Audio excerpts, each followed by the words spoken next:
welcome to the BAM Pod.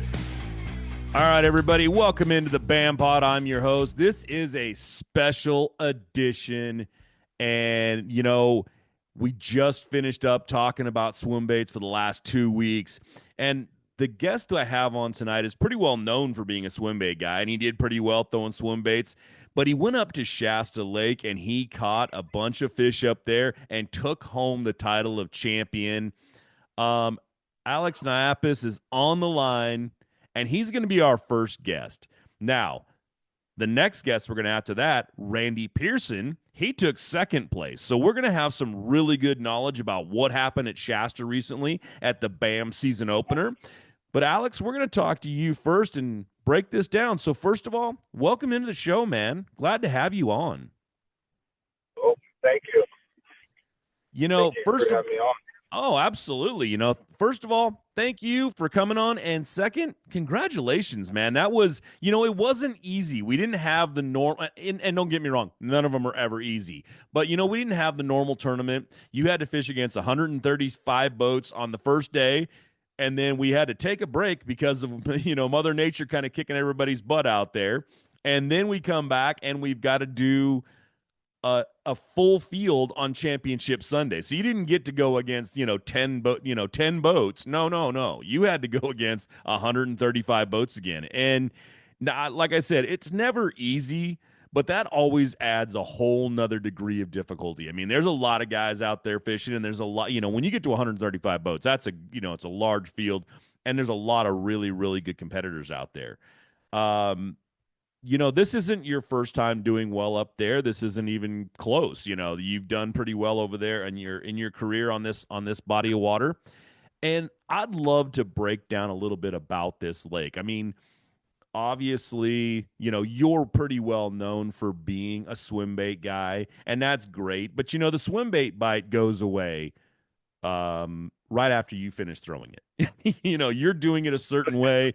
You do something that I find so amazing. You're throwing a swim bait during a tournament. That is like, I am all in. I either win or I lose kind of attitude, right? Yeah, sometimes it's a gamble. Sometimes they don't bite it, and you have to move on and catch fish and wait for the right conditions. For it to align. That's need wind, and luckily we had that on the first day in the morning, and then it died off. But we had it all day for Sunday. But yeah, I do it smartly. I don't just do it all day. It's kind of you have to have some intuition when it's conditions are right, and go with it. And I try not to waste too much time on it. Well, I guess it's not wasting time when you're dropping pretty good, pretty big fish on the scale,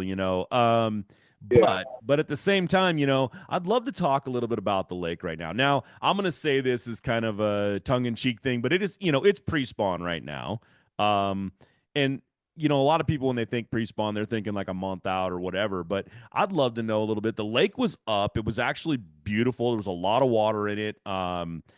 Where are these fish at right now? I mean, are they starting to think about the spawn? Are they moving into the backs of the creeks? Are they on the points? I mean, what is it that you kind of find, right now going on Shasta? I kind of feel like it's still in the winter pattern. I mean, it's still getting pretty cold in the mornings, and it's not getting super warm in the afternoons. But I think in the next couple of weeks, the biggest fish in the lake are going to start thinking about moving up and sunning their eggs. But I haven't seen that yet. Yeah, it's not exact. What you're saying is they're not exactly moving up to spawn yet, or to think about spawning, but it's in the back of their mind. It's in the back of their mind that, hey, you know what? I'm starting to feel like there's something going on here. What was the water temperature up there? It was anywhere between 48 to 49. Okay, so it was up a little bit. It was up a little bit. Yeah, yeah. It depends on what arm you're at, and I know the McLeod's a little cooler, but the Sac and the Pit and the Squaw, they seem to be a little warmer. Now, But with practice and everything else, how many different arms did you hit on that leg? Did you hit all of them? no, I did not. I hit the McLeod, the Squaw, and the Pit, Okay. and yeah. Were So you now? Those are notoriously known for tree patterns. Was that something you were looking at right now? Is that this time of year has always been a mystery to me, and it's one of those things that I see those trees and I'm like, oh yeah, that's where I want to go. But is that kind of a thing this time of year? it should be, but it wasn't really working for me. Um, I was more into rocks, fishing the rocks. They seem to like Okay. the rocks a little more this time of year. I imagine if it gets warmer, they'll pull up on the trees. Um, I tried it and then it just didn't work for Um, one of the guys that I was talking to, or one of the guys that came across the stage that we were talking to, interviewing a little bit, I was kind of asking everybody, how'd you get him out there? And it was a lot of, Ned Rig and Senkos and, pretty shaky head. And, me. Greg Gutierrez out there getting his head blown up because it was all, on the nail. But it was one of those things that, when I look at that or think about that, guys were talking about some forward facing sonar and they were out there doing I think it's called mid stroking or something like that, and it's Yeah. they were doing it over like 30, 40, 60 feet of water. Now, is that what you were kind of finding fish at, is really deep right now, like they haven't moved up that much yet, or were you fishing deep? I was doing a little bit of both, especially on the first day. Mm-hmm. I caught two swim bait fish right off the bat, and I was thinking in my head, I was like, I could catch some 2 pounders, and so I abandoned that. I was thinking ahead of trying to save fish for a 3-day event, and Yeah. uh, so I did some of the strolling on the first day. We had conditions where you could do it. It was calm, and you could scope them a little better. And I caught some probably a 212 and a 213 on another kind of prototype bait that's going to come out this spring, called the Finesse Minnow, and it's going to be a collaboration with Bait Sanity and Hog Hunter. And yeah, it should be coming out, I think, April, somewhere around there. Wow. It's a beautiful little minnow, rather than the Kitech. It's more realistic, and lots love them, and I know smallmouth love them. But it's a good little bait. And it's probably, I'll make a prediction. I think a couple of the elite Bassmaster elites in the Great Lakes, Mm. when they go up to the north, it's probably going to be one of those tournaments is going to be one on that bait if they have it. If those anglers have that bait by then. I was gonna say, Put is it that that something? way. Is that something that's gonna be out by like tomorrow? It's gonna be, I think, somewhere around April. Around So, April? Okay. yeah. I would if I was fishing the Bassmasters, I would look into that and get some of those baits for the up north portion.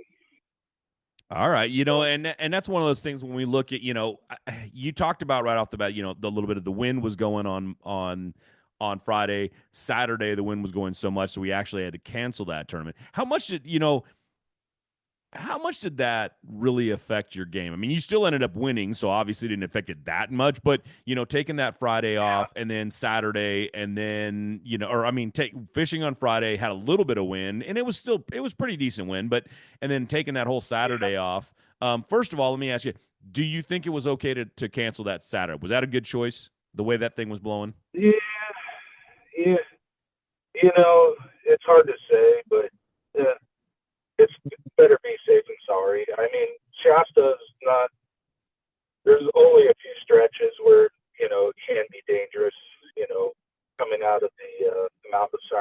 in the mouth of the cloud.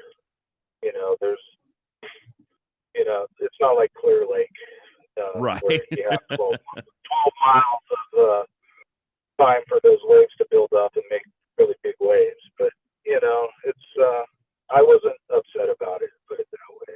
It wasn't, I Okay. kind of felt like it went to my advantage because I saved a lot of my fish and it kind of, it worked with me for it that way.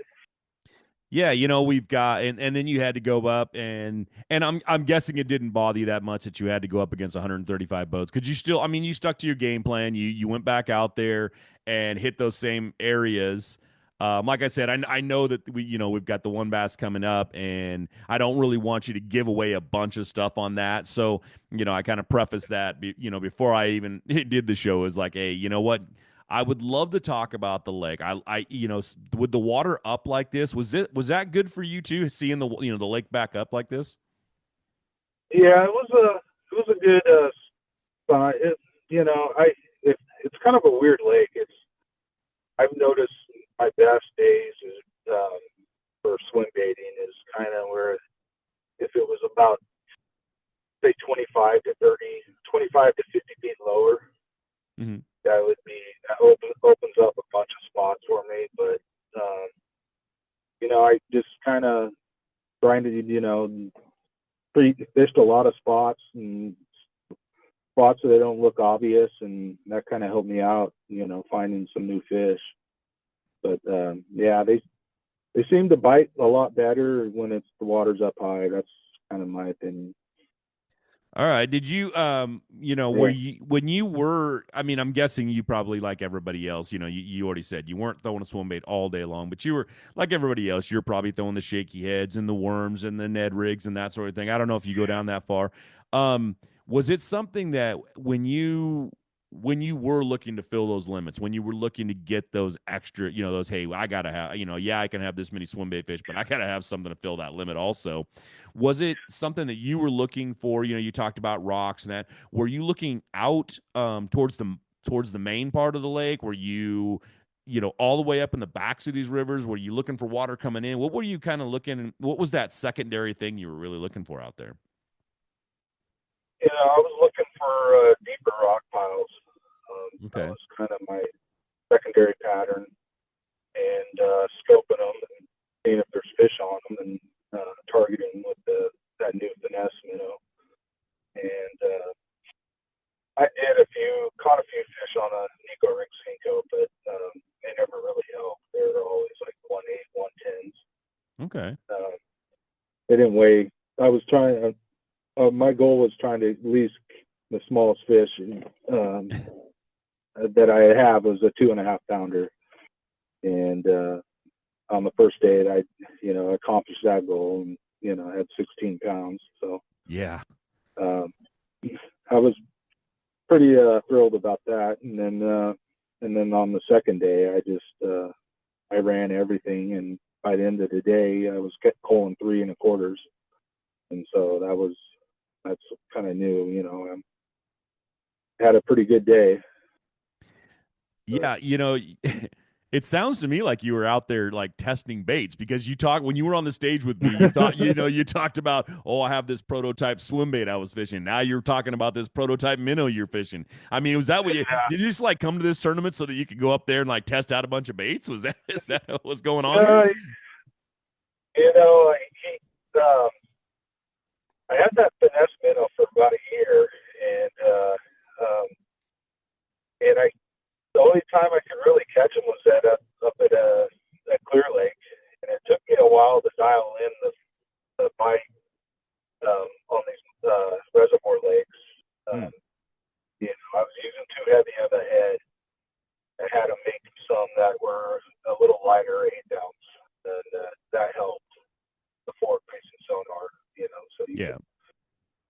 could present the bait to them the right speed, um, and if they're down deep, you can go, let it sink to the.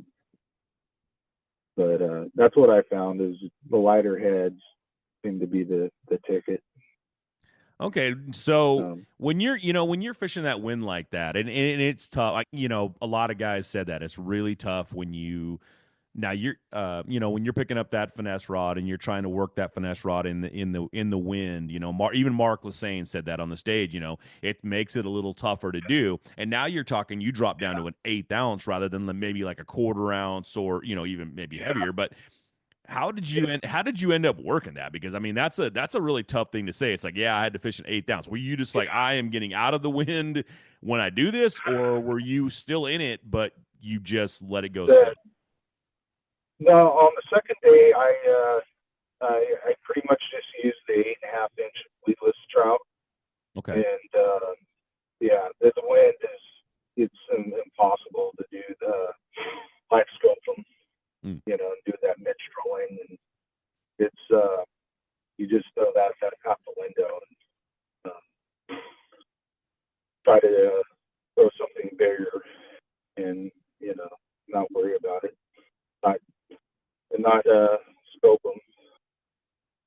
No, that's what I did on the second day. I just kind of abandoned that and went for broke, and I caught them early. Caught 4 good ones early, and that kind of helped. Seem to. I mean, Yeah, that was, this was a big field. I mean, it's not the yeah, biggest field that's ever been out there, and it's not, but for us up on BAM, that was a great big field yeah, right there, 135 boats. yeah, It's good to see. I know it was a mixed event, and we're going to cap the next one at 100. Um, but Shasta's been fishing. Some guys say it's been fishing tough. Some guys, say it's been fishing great. yeah, This time of year, there's a reason why we go there, and that's because it's normally a fairly good fishery. Now, a lot of guys, a lot of people said they were throwing jigs. Anything like that? Did you ever yeah. pick it up and try it at all, or? I threw it at some, but it seemed like every fish I caught was like either like a 1/8 to 1/5. They were Mm. kind of small, and that's kind of weird. I love throwing the jig, but it just didn't work for me. Maybe I was in the wrong area, Yeah. but yeah. Which I is mean, which seems sometimes a little which seems a little weird because what you were targeting you're targeting rock piles, and it yeah, seems like that time of year, rock piles and jigs just kind of go together. But I'm guessing that those fish are mainly keying in on the bait fish right now. Still, is that kind of what's going on up there? you know, it, I seemed like my fish were keying on trout. That's Oh wow. Okay. I couldn't find much bait. A lot of the bait is out super deep apparently because I went in the backs of creeks, graphing um, anywhere between 80 to 20, and I saw no bait. Hmm. But yeah, and which is kind of normal. I mean, it's we haven't had any rain in I don't know close to a month or more, right? I'm not Yeah, trying to something like remember that. the last time. Yeah, yeah. A lot of times you need some water coming down to attract the bait in the backs of creeks. Yeah, I was gonna So say, and maybe that was the reason why when as guys were coming across the stage and I'm asking, I didn't hear anybody really talking about A rigs. I think one or two guys said something about A rigs, and this is notoriously this is the time of year when guys are throwing the A rigs, the swim baits, and that sort of thing. So it was kind of interesting to hear that they weren't doing that. Is that something you would normally be throwing up there this time of year? yeah, I found that you need the off-colored water for it to be Oh, productive. Um, in the backs of the creeks when you get that water that's just a little stained. Um, that's kind of what I also the A-rig. Um, don't get your and you could catch fish on them, but it seems like the quality you don't get the big ones unless you have some dirty water. The full, they don't. A lot of bass. I've always told this to people. I think they're a lot smarter than a largemouth. They yeah. key on they key on hooks. They see hooks. They're so I think the dirty water. When you have that dirty water, that's when the A rig kind of is a lot more productive. yeah, that's kind of the other thing too, is there was a lot. I didn't see, I don't, God, I'm trying to even think. I don't even think I saw any largemouth come in. I maybe one, maybe two. Was that something, Yeah, you're just like, I mean, the biggest bass that came in was it will be the next guy that I'm talking to. And, Randy drops a 7 pounder, a 7 pound spot on the yeah. scales. What was your, I don't remember I know you had a big fish in it. What was your big one? Um, I think the second day I caught a 491 spot, Yeah, it was, yeah. and yeah, and then on the first day I caught a 440 largemouth. That was my biggest fish. Yeah, so I mean, you Uh, had quality fish in there on everything, and that right there for sure. And most of that all came off rock piles and things like that. Were they both on swim baits, or were they on the small? Were they on the small shad bait? no, they were both on the bigger 8.5 inch Mm. weightless trout. Went now. You didn't have a name for it then, and I'm guessing you still don't have it. They don't have a name for it now. When is that one looking to come out? I forgot to ask Eric from Hog Hunter about that. Um, there's some. I'm sure there's a little more tweaks we have to do with it. It's Hmm. kind of it's kind of tricky. It has a magnet that holds the hook in place, and it's hard to get that dialed down. There's some flaws in it right now, so we're gonna play with it a little more. But hopefully by the spring, Okay. get that out. And yeah,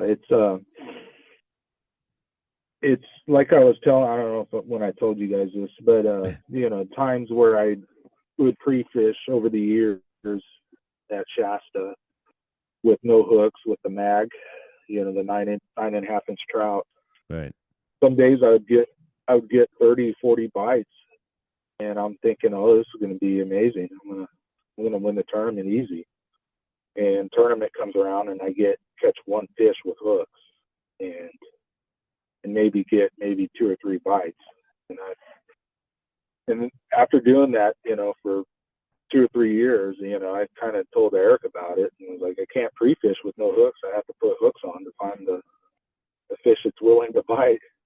And that kind of got his brain going to make a totally weedless, no exposed hook bait Hmm. that works. And but if they eat it, you're gonna hook them. Put it that way. Okay.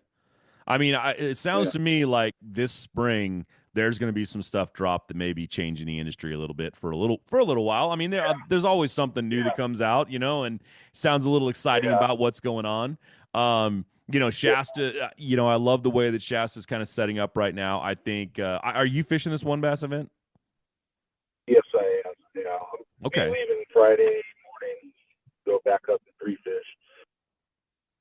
So, All right, everybody. If you're listening, he's going to be up there again. So I'm not, I'm not saying it's, don't show up, but he's got some stuff dialed in, and it sounds like you're doing pretty good up there, and looks like you did pretty good up there.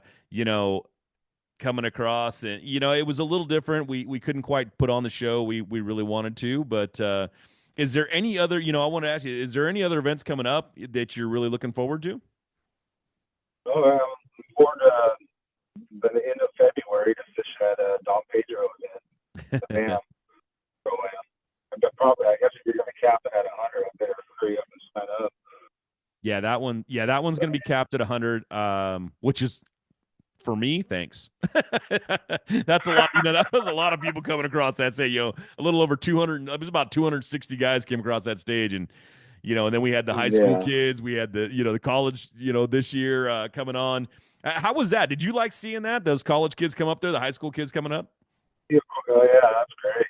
That's great. Yeah, you need to get them started.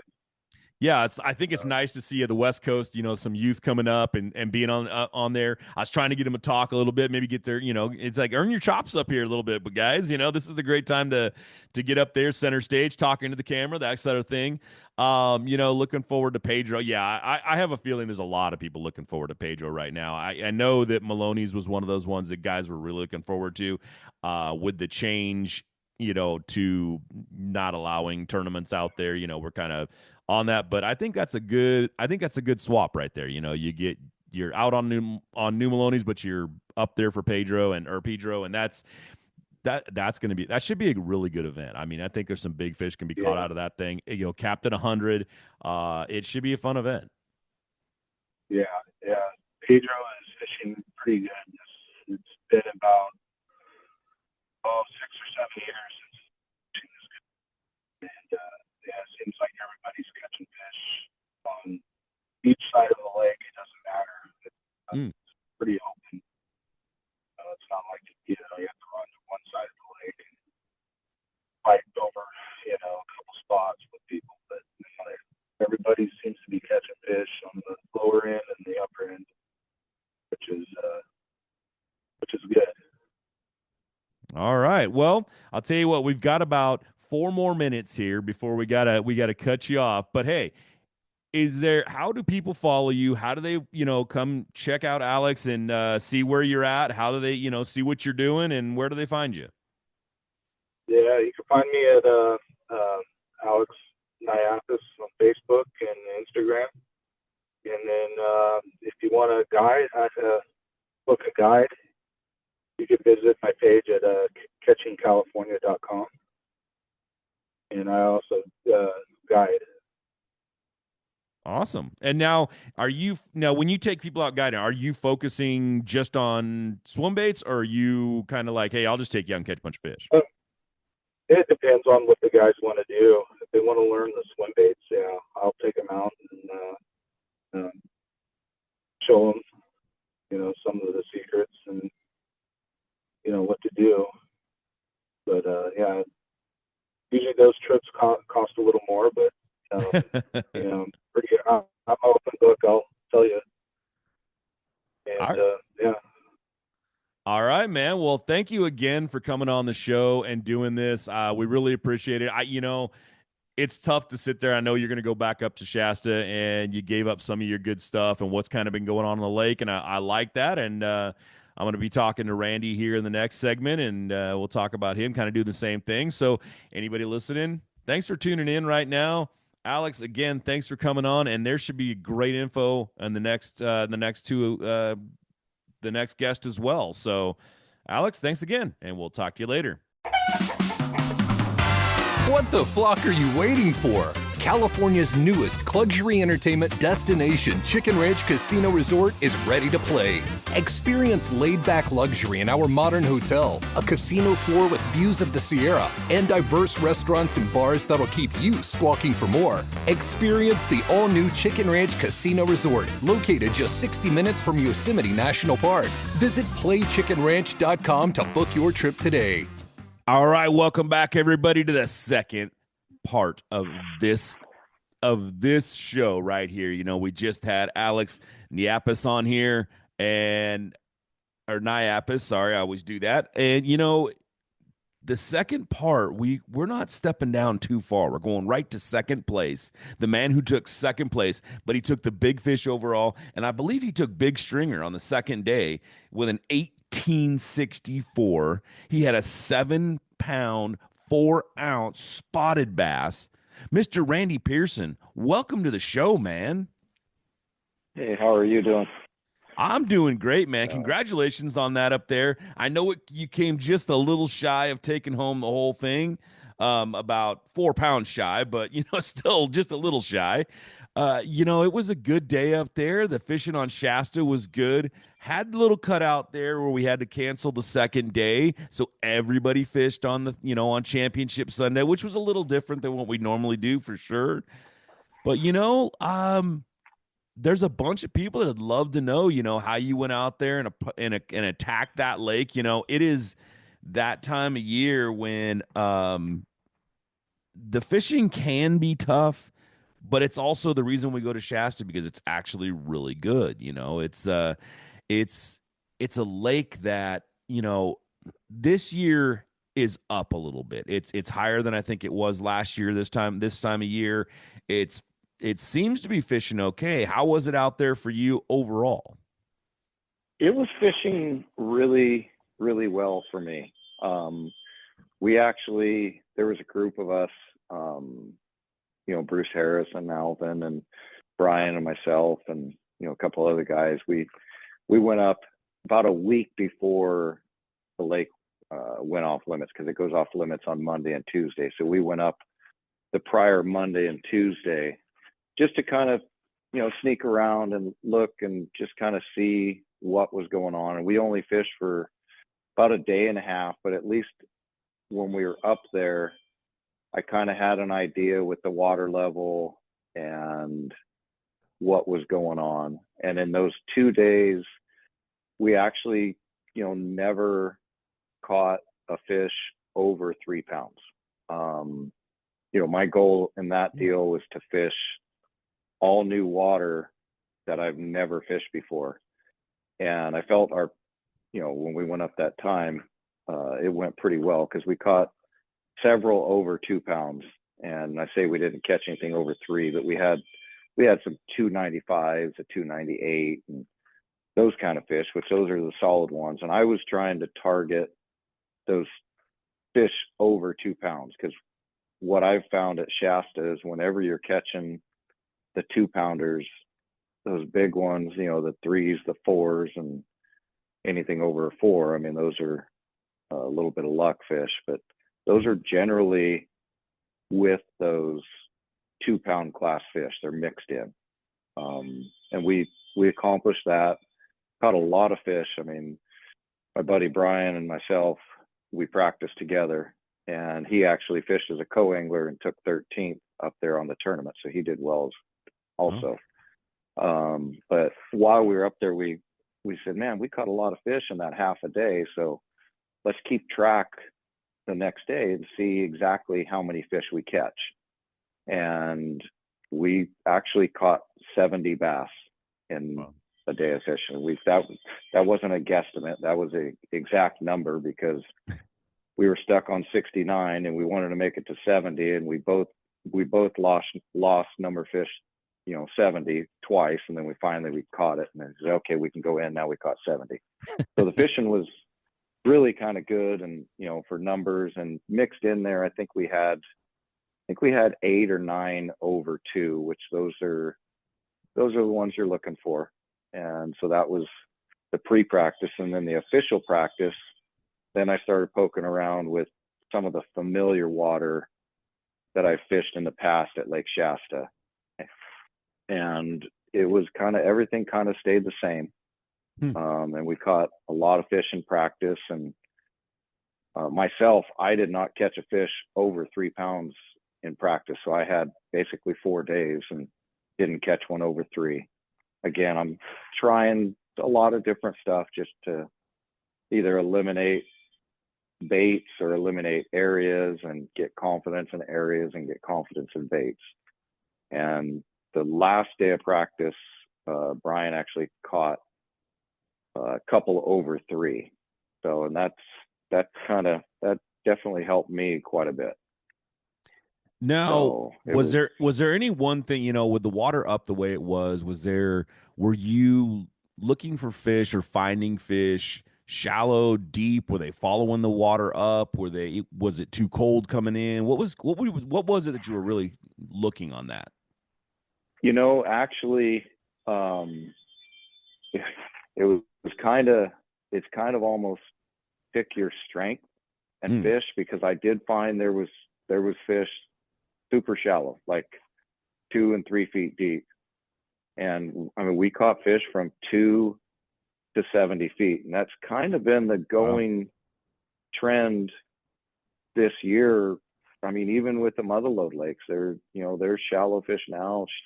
So Shasta, I found there was shallow fish, and it didn't really matter. I mean, yeah, you couldn't just, some areas didn't have many fish at all, but when you found them, they were kind of spread out throughout the depth column. And honestly, I found fish in creek channels, and I found fish on, rocks and steep bluffs, and fish on points. So it was, okay. I felt it was a tournament that you could go out and fish your strength. If you're a swim bait guy, I don't know how many guys caught fish on swim baits. I caught one good one in the tournament. And, I know Alex throws them all the time, and I'm, of course, sure he caught him on it. Yeah. But, and that's his strength. I mean, I like throwing swim baits, but this tournament, when I go to Shasta, I kind of focus on catching those fish in the 180 to 2.25. That's what I want to find. And where I find those, when I stick the time out in those areas, then I end up catching those 2.5 to 3.5. And then, luckily enough, I caught a 7. All right. So basically what you're saying out there was that, when you found fish, no matter where they were, whether they were 70 feet or if they were 4 feet, once you found them, you kind of stuck with that as long as they were quality fish, that pound and 3/4 to 2 pounds. If you were finding those, you keep going along, and all of a sudden, boom, you catch, a 3 or a 3.5. I mean, you dropped 1174 on the scale on the first day, and then you dropped 1864. But that 1864 was a little augmented because you had that 7-pounder in there. Now, correct. Are you saying that 7-pounder came on a swim bait, or was it just something else? That fish did not come on a swim bait. It came on a Nico rig. Oh, it's wow. no secret for Shasta. I mean, between that and a Ned rig and a drop shot, I mean, those 3 baits are, powerful up at Lake Shasta. But no, it came on a Nico rig, and it was probably 35 feet, maybe Okay. 40. And the key to that fish was, I mean, I've been a huge supporter for spear point hooks, and especially when it comes to the Nico rig and that fish, I caught it on a spear point. I use a number 1 GP finesse, and what I like with those hooks when I'm throwing a Nico rig, the hook design has a V grip, or V bend, something, it's Right. it kind of goes down, has a unique little bend, and when you hook it, in between the O-ring and the Cinco or a trick worm or whatever you're going to use with it, it kind of holds it in place. So it doesn't, the worm a lot of times won't flip over back on the hook like several other hooks I've used in the past have done. So that's the thing that I like, really a lot. And then probably half of my fish that I caught on it, I had to use pliers to get the hook out. So there's not many hooks out there where you're constantly grabbing the pliers because you can't get it. So when those fish are hooked, and as soon as they're hooked for longer than 2 or 3 seconds, unless you do something stupid and break your line or something, most of the time those fish are coming in. And occasionally it doesn't matter what hook you're using. Sometimes the fish are just going to come off, you're unlucky or whatever. But I have so much confidence in that hook, and once I hooked that big one, it was probably about at least a 4-minute fight. It felt like a half hour, but it was probably about a 4-minute fight roughly. Yeah. That's when you get into fish like that, especially on the lake like Shasta, where you're talking about, a 1.75 to 2.5 pound fish is just a really quality fish like that. I mean, 12 pounds consistently, catching that will usually get you in the money. Where, and then you drop something a little bit bigger on there, you catch that 4-pounder. And I think for the most part, like, I think you even said it, Bakes, when you get into that 3.5, 4 pounds, that's a kicker fish, and that's what you're kind of looking for on that body of water. Like dropping 14 pounds on the scale would have been good. You came in the first day, you had 1174 on the first day.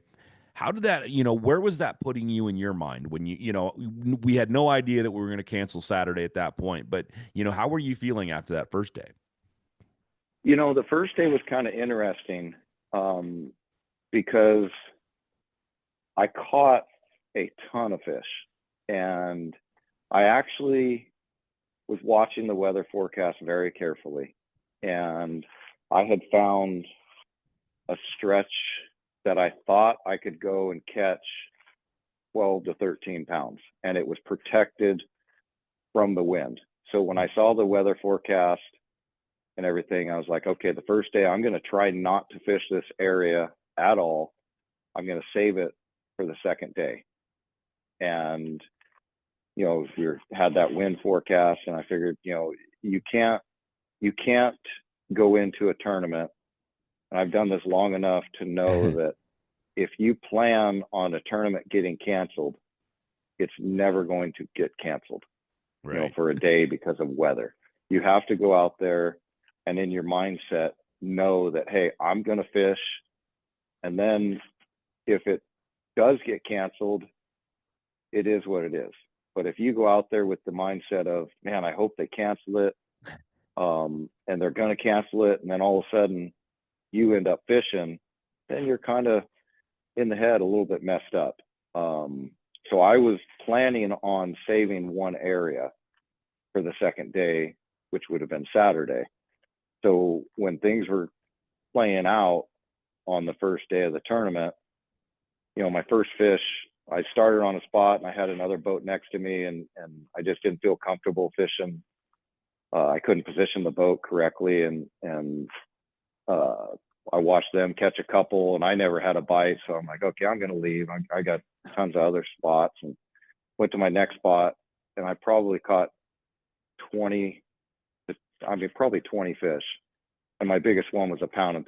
And I actually left the spot because they were, you know, there was a lot of those 12 inchers and 11 inchers, and then catch 1.25 pounds. And that is another thing that when I start catching a lot of those and you know, I generally leave, because I have found that for me, those 2.5 and bigger aren't mixed in with those 11 and 12 inchers.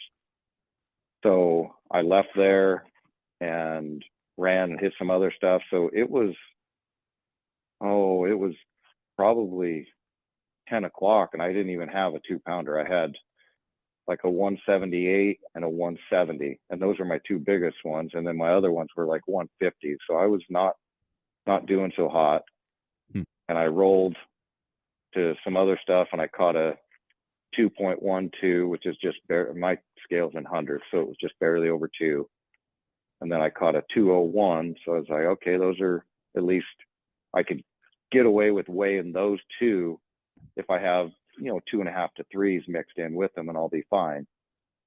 So I stayed in those areas for a long time and caught several others, and no big ones and nothing over 2. So then I had a different area that the last day of practice, I caught 3 fish basically on the first cast of each spot, and I left them, and they were all 2.25 to 2.5 pounds. So, and I was banking on that area, and that area was completely exposed to the wind. And so I was planning on fishing that and basically hitting it very hard the first day, because I knew I wouldn't fish it the second day because it was totally exposed to the wind. So when I went over there, and that was in the sack, and my first fish was a 2-pounder. So I was thinking, okay, everything's going as planned. And then I proceeded to catch another 20 fish or so, and nothing was over 2. And I'm going, okay, now I'm starting to get concerned.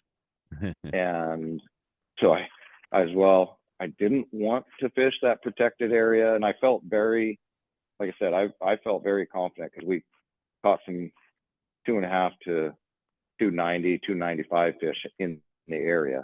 And it wasn't just a spot. It was basically an area that was probably 1/2 mile long, and just had little, you know, cove or in a nice point and that kind of thing. So I decided I better go there, because I needed, you know, at the time I had 3 2-pounders, and I said, okay, I got to go there. I can't save it, because if I don't catch 2 more over 2, it doesn't matter what I save, because I need to have at least 12 pounds. That was my goal was 12.5 on the first day. And everyone staying at our house, we kind of all decided that, you know, 11 pounds is about the lowest you want to come in with. And so I had in my mind, okay, I got to catch 2 more 2-pounders. And when I went to that area, I fished everything and I only caught one fish, and that was in about 2.5 hours or 3 hours. Wow. And when you go to Shasta and you catch one fish in 2 to 3 hours, that's awful. I mean, it's really bad. So then I was like, okay, now I'm kind of calling an audible, trying to figure out how to get something better. And I went to one other area and that I thought I might be able to catch a good one. And I ran into Christian and I talked to him, and he said he was, struggling. He had 10 pounds. And at the time I had like not even bait, right around 9 pounds. And so we left. He went one way and I went the other way. And I was trying to decide, do I run farther away from way in or run closer? I felt I could catch a couple of 2-pounders if I ran farther away, but then I was looking at the time I was going to lose running there, the time I was going to lose coming back. So I was thinking I'm going to lose basically a half hour of fishing. So I just figured I would stay kind of in the general area where I was, and was kind of going through my mind. And so I picked up the River to CS waiver and started throwing it, just going. And there wasn't much wind. It wasn't your swim bait conditions or whatever. And then just come along and, one 3+ pounder smoked it. And, I got that one in, and that was what salvaged my day the first day. So, cause I culled a 170 with a 3 something. And that was, that was my limit. I had 1174, but I weighed in a 178. And I felt I needed 5/2 each day. Yeah. I mean, I can see that. Is there, I asked Alice the same thing. Was there a secondary pattern that you were basically looking for in all of this? When you went out, you talked about you went out, pre-practice, practice. When you found something, one, did you pretty much cover the entire lake? Were you all the way in the backs? Were you up, up the arms? Were you all over the kind of the place just searching for stuff? I know you talked about places that you hadn't fished, which can't be that many because, man, you fished that lake a Right. bit, right, over in the years. Right. So now you're looking for new water completely. So how far were you all over that? And when you did find it, Alex said, he found some stuff, deeper rocks, and that's what he was looking for, and that's what he found. And when he found them, he was finding those fish on that. Is that something you were kind of looking for? Was it just, I've just got fish in the area, or were you looking for something very specific? I was fishing deeper. Okay. But I mixed in the shallow as well as I went. And I was more trying to fish areas and put myself in the areas that I thought had the better fish. And whether it be when I was fishing those areas, I would fish a creek channel or a creek cut. I would fish a point. I would fish a rock pile, or if there was any brush, I would fish some of the brush. I just kind of put myself in the areas where I thought there was good fish. Now I was still running basically from the pit up. I wasn't all the way to the end, but I was up a ways. Okay. And, to the squaw a little bit, but I didn't go up the squaw way up at all. And then I guess the only areas I didn't fish a ton was way up the McLeod and way up the Sac. And the only reason, there was no rhyme or reason, the main reason, I just ran out of time in practice to hit them. Yeah. So, and I truly believe that, there's fish to be won everywhere on the lake. A guy could win anywhere on the lake. That's the way Shasta is. You just roll into the right group of them. And if you're fortunate enough to win the time he's right, when those better ones are there, you can catch them. Yeah, it's more of a, you know, and Alex kind of said the same thing, you know, is if you find those fish, don't leave them, you know, stick with them, Right. catch a bunch of them. Because like you just said, you know, there could be some, you know, really mixed in there that are better fish. And you know, I don't know, did you catch like three good fish, you know, 2 pounders and all of a sudden, boom, you caught a seven? Or was it more of like that was just an isolated fish? So the funny thing about that was, you know, going to the second, which going to Sunday, because our Right. second day was canceled. And by the way, I don't know if BAM received any complaints or anything about that for canceling that day, but I got to say that was a very, very smart decision. And the safety of the anglers is the main thing. And I know some guys probably wanted to fish. I had no desire to fish, but I was ready to fish if the call was to go. But Right. it's got to be the safety of the anglers. And Michael and Mark, amazing call to cancel that day, because I had a buddy of mine send me a video that he was up in the parking lot and he shot it, you know, over the lake, and it was pretty awful. And I definitely would not have wanted to fish in those conditions. So Yeah, so the it's second day, it's not often that you find white caps on Shasta, you know, but they were yeah, definitely there, that's for sure. yeah, no, they I could imagine. And I did hear people who were staying up in Lakehead or whatever when they drove over one of the, actually it was my non-boater, the second day. He was staying up there, and he said he drove over Lakehead, the bridge up there, and he looked down. He said it was calm. And then he says, man, you know, I'm surprised it got canceled. And he said when he got to the bridge, at Bridge Bay, he said it was like a different world. He Right. said it was awful. So that shows you the conditions, how they could change. But it was a very smart call. But so the second day, which turned out to be the last day where everyone fished, what I did was I had I think it was a 240 that I caught on a jerkbait. That was my first fish. And, you know, I knew that was the right kind and everything. And then I followed it up with a 1.10 and a 1.12, which I actually considered not even putting them in the live well, but I'm like, I'm never, until I get a limit, I'm not going to be stupid. But I almost threw them back, and I went for a little while without anything. And so then I rolled to an area, and my first fish was the 7-pounder. Wow. And so that was my fourth fish of the day. And I was obviously pretty excited. And so then after I got done shaking and everything, I retied.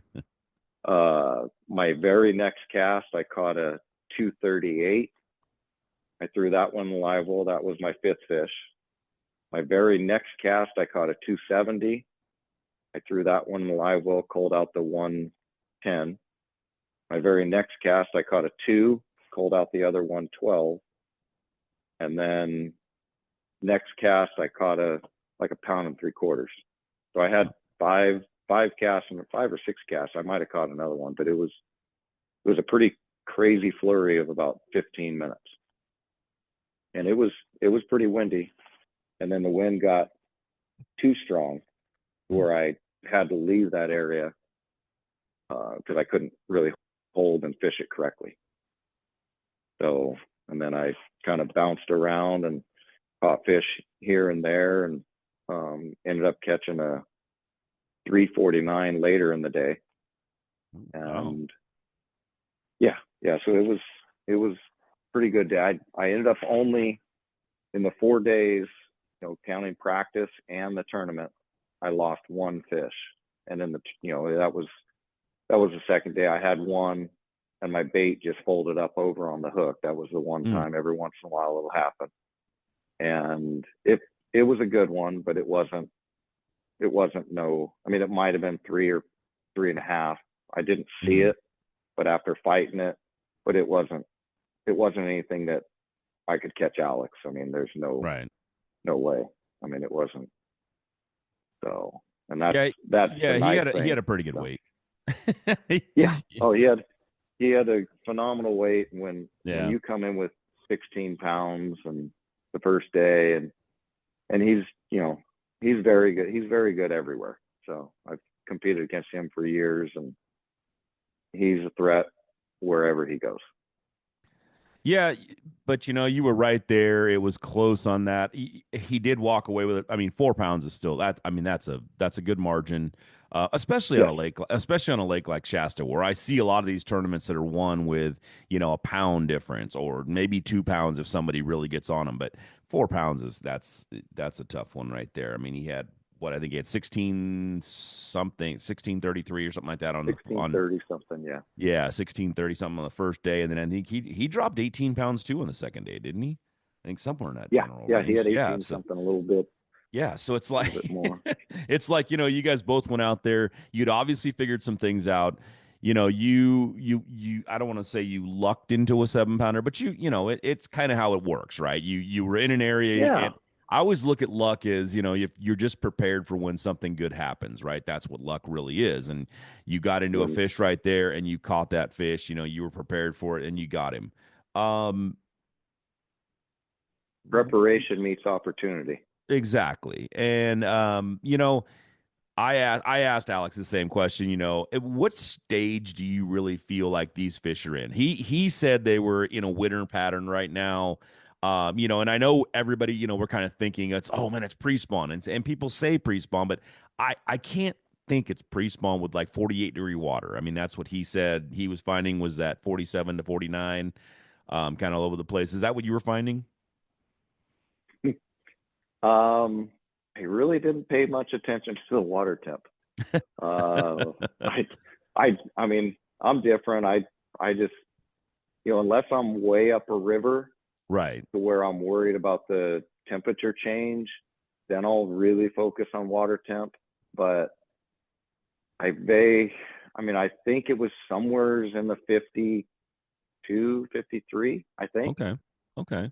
So you might have possibly been finding some water that was a little warmer, but again, I don't think we're exactly in a pre-spawn mode. But these fish are, when I think of pre-spawn, I think like you're talking about. These fish are going up. That you're finding fish shallow, you're finding them deep. They're kind of all over the spectrum right now, but they're not moving into the traditional spawning areas as of yet.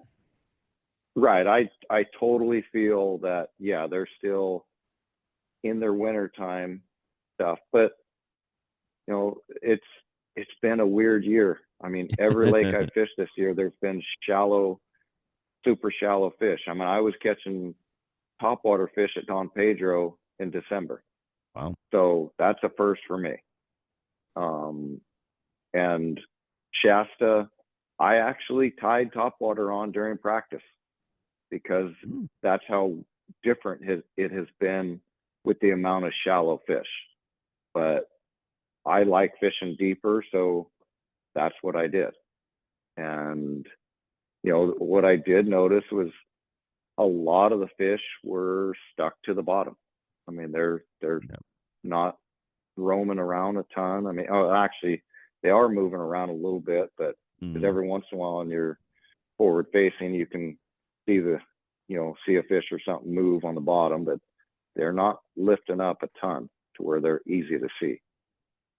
Yeah, you said you caught one or two on a rip bait, and you didn't really you got one on a swim bait on the S waiver.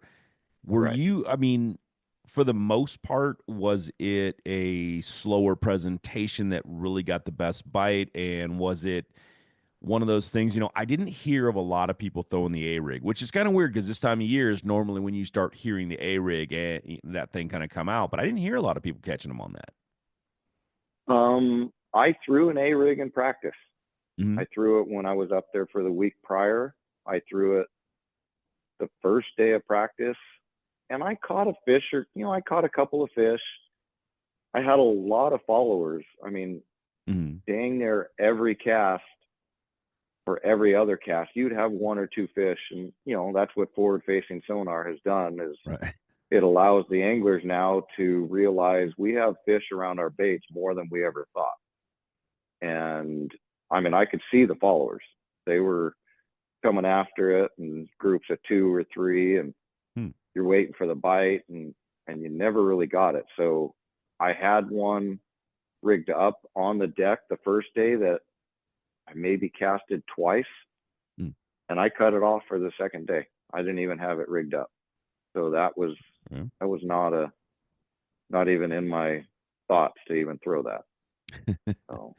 All right. Well, I mean, and that's all part of, going out, and when you are using that forward facing sonar, you're just like, I'm just not there. They're following it. They're not eating it. And, it's not going to be worth my time to keep going. But speaking of time, this is a short episode because we are, this is the second part of this whole episode. Great information, Randy, that you dropped up there. But I want to give you a little time right now to kind of tell everybody, who you are, and how they can follow you, how they can reach you, how they can get a hold of you, some of your sponsors and that sort of thing. Tell everybody who it is they just listen to. Yeah, I'm Randy Pierson. I'm fishing the Super 60 this year. I'm fishing the BAM Pro-Ams. I guide on the muzzleload lakes. I fish Don Pedro, Maloney's, McClure, and Tulloch all the time. Fishing a lot of tournaments. So my sponsor, Chicken Ranch, I'm hard to miss out there. I'm the one that runs the Chicken Ranch Casino wrap boat as Chicken Ranch Casino Resort. It's exciting because now they have a new hotel, 220 room hotel, casino, smack dab in the middle between Don Pedro and New Maloney's. Our next event's going to Don Pedro. Anyone wanting to stay, definitely contact Chicken Ranch Casino. I live 35 minutes from Don Pedro, and I'm planning on staying at the casino. The casino to the lake is, to the launch ramp is 23 minutes. So it's close. And if you want to launch out a moccasin to practice, from the casino to moccasin launch ramp is 10 minutes. So, and there's gas right up the road, 3 minutes from the Chicken Ranch Casino Resort. So everything's there. They got restaurants and everything inside the casino. So any angler on the fence, and, definitely go stay there. And there should be a link on the BAM website to get discounted rooms for that event. They'll have charging stations, generators, and everything up there. Another sponsor, iRod. I'm using all iRods. I love the rods. I got a couple that I designed, the 753 Quirkus and the spinning rod 732 Crusher. River to Sea, Spear Point hooks, Phoenix, Phoenix bass boats. I've been in a Phoenix for 6 years, love it. And Mercury, and just kind of a whole lot of stuff, and I'm probably forgetting someone. And so Village Supply. I should have wore my jersey so I could look at it. But how do people of anyone? I was gonna say, how do people find you if they want to take a guide trip, or if they want to go out? Where do they look for you at? I have Instagram at Randy Pierson Fishing and Facebook Randy Pierson Fishing. Shoot me a DM and I'll respond, and we can set up a day on the water. So, all right, Randy. Well, go ahead. Go. Oh no, I won't be guiding between now and the next 2 months on Pedro. Okay. So before the Pro-Am and the Super 60. So.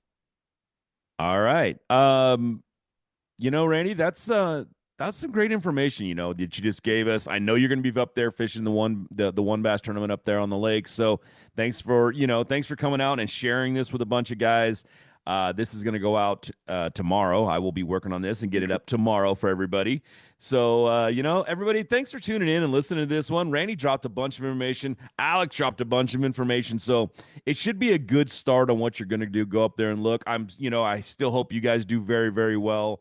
Alex is a tough fisherman. You are a very tough fisherman yourself. You do a great job out there. You guys are on the water a lot. So it should be a fun event up there. And I hope everybody goes up, does well, and, has a good time. Thanks for tuning in. I hope this gives you some information you were looking for. Yeah. And Yeah, Randy, no, thanks again, man. Thank you. And I'll, one last thing. It just came Sure. to my right instantly. Next week's weather is going to be awful. And I forgot the one, buck and bass will keep me warm during that weather. So that's the key. Yeah, it's supposed to open up. They said Friday it is supposed to open up and possibly be dropping an inch of rain a day for 4 days in a row. So Yes. it's a lot of rain coming down. And be safe out there on Shasta. It's a great lake, and it should fish well still.